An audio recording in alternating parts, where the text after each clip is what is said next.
CGL के लिए तो मैंने 3-4 घंटे ही करी। हाँ। और यूपीएससी के लिए तो ज़्यादा करी, 8-9-10 घंटे भी हो जाते थे, 10 के बाहर भी हो जाते थे।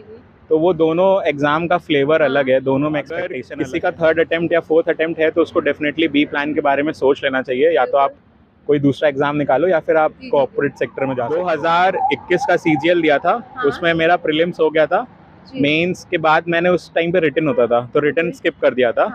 फिर मैंने 22 का सीजीएल भी दिया था। तो 22 के सीजीएल में मेरी रैंक आ गई थी, मुझे जॉब अपने मन की नहीं मिली थी, तो फिर मैंने 22 में ज्वाइन नहीं किया। आप सभी का स्वागत करती हूँ हमारे चैनल एजुकेशन फैक्ट्री में। एग्जाम क्रैक किया है, उनकी ज्वाइनिंग होना भी बाकी है, तो इनकी सीजीएल की जर्नी जानते हैं कि कैसी रही है, एग्जाम क्रैक करने की उनकी क्या तैयारी करने का तरीका रहा है, सब कुछ जानने का प्रयास करेंगे। सर, आपका क्या नाम है और आप कहाँ से बिलोंग करते हैं? मेरा नाम दीपांकर सिंह है और मैं लखनऊ उत्तर प्रदेश से हूँ। ओके। सर, आपने जब सीजीएल की तैयारी शुरू करी थी तो आपने किस तरीके से तैयारी शुरू करी? सीजीएल की तैयारी कभी मेन फोकस नहीं था, बैकअप ही प्लान था। तो मैंने 2021 का सीजीएल दिया था, उसमें मेरा प्रीलिम्स हो गया था। मेंस के बाद मैंने उस टाइम पे रिटन होता था तो रिटन स्किप कर दिया था। फिर मैंने 22 का सीजीएल भी दिया था। तो 22 के सीजीएल में मेरी रैंक आ गई थी, मुझे जॉब अपने मन की नहीं मिली थी, तो फिर मैंने 22 में ज्वाइन नहीं किया। फिर 23 वाला सीजीएल फिर से दिया था और उसमें मुझे एक्साइज इंस्पेक्टर की रैंक मिली है, तो उसकी अभी ज्वाइनिंग आनी बाकी है। ओके। सर, मतलब एक बार ज्वाइनिंग सर ने छोड़ी है, सर लोग मतलब जॉब पाने के लिए कैसे क्या करते और आपने छोड़ा सर, मतलब बहुत बड़ी बात है। मैं ऑलरेडी एक प्राइवेट जॉब में था, तो मुझे पता था कि मुझे एक सर्टेन लेवल के ऊपर ही जॉब ज्वाइन करनी है, तो इस वजह से मैंने वो जॉब को छोड़ा था। और उस टाइम पे सीजीएल बहुत फोकस भी नहीं था, वो बस रैंक आ गई थी क्योंकि तैयारी ठीक थी। तो आपने तैयारी किसी कोचिंग से ली थी या सेल्फ स्टडी किया? सेल्फ स्टडी ही किया था। कोचिंग में मैंने यूट्यूब के बहुत सारे चैनल को फॉलो किया था। एक चैनल उनका है, रैंकर्स गुरुकुल करके चैनल है, वो फॉलो किया था मैथ्स के लिए। और एक मोहित गोयल करके हैं चैनल, उनका मैथ्स के लिए फॉलो किया था। इंग्लिश के लिए मैंने कुछ फॉलो नहीं किया था, और रीजनिंग के लिए मैंने अगेन रैंकर्स गुरुकुल ही फॉलो किया था। और साथ में एक E1 लर्निंग कोचिंग है, तो इनके यूट्यूब चैनल फॉलो किया। आपकी रैंक क्या रही थी? मेरी सीजीएल में रैंक है 2876। हेलो दोस्तों, क्या आपको पता है पीडब्ल्यू ओनली आईएएस आपके लिए लेके आया है प्रतिज्ञा दिवस, जो कि यूपीएससी बिगेस्ट फेस्टिवल होने वाला है। इसमें बहुत सारे सरप्राइज और ऑफर के साथ ही 1000 से ज़्यादा गिव अवे, बट इसमें पार्टिसिपेट करने के लिए आपको रजिस्ट्रेशन करना पड़ेगा।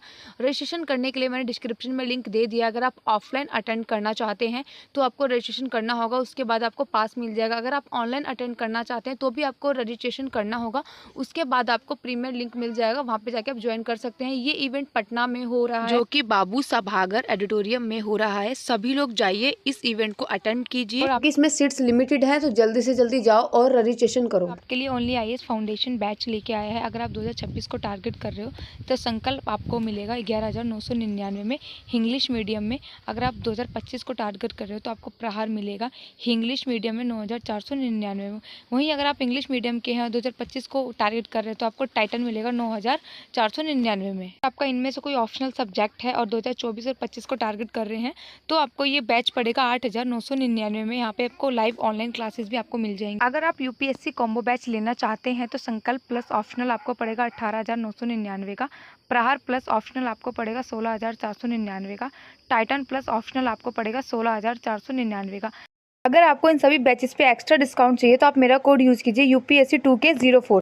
ओके। आपको जब पता चला कि हाँ मेरा सिलेक्शन हो गया, तब आपका क्या रिएक्शन था, फैमिली का क्या रिएक्शन था? रिएक्शन नॉर्मल ही था, क्योंकि उस टाइम पे ऑलरेडी इसका यूपीएससी का इंटरव्यू की कॉल आ चुकी थी।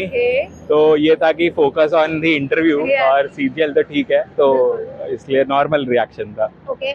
सीजीएल आपने निकाला तो आपका वो बी प्लान आपको लगता है सही है, या वो स्टूडेंट्स को भी करना चाहिए इस तरीके से? मेरे एक्चुअली में मेरा थर्ड अटेम्प्ट है, तो अगर किसी का थर्ड अटेम्प्ट या फोर्थ अटेम्प्ट है तो उसको डेफिनेटली बी प्लान के बारे में सोच लेना चाहिए। या तो आप कोई दूसरा एग्जाम निकालो या फिर आप कॉर्पोरेट सेक्टर में जा सकते हो।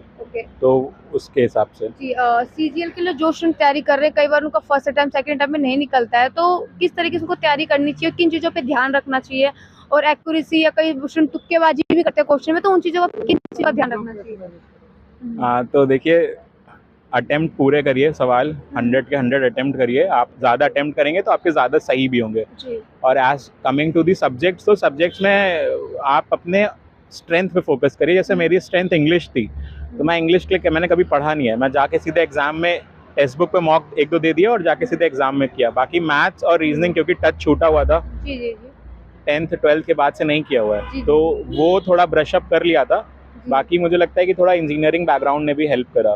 जी यूपीएससी की स्टडी और सीजीएल की स्टडी आपने एक साथ की, कैसे?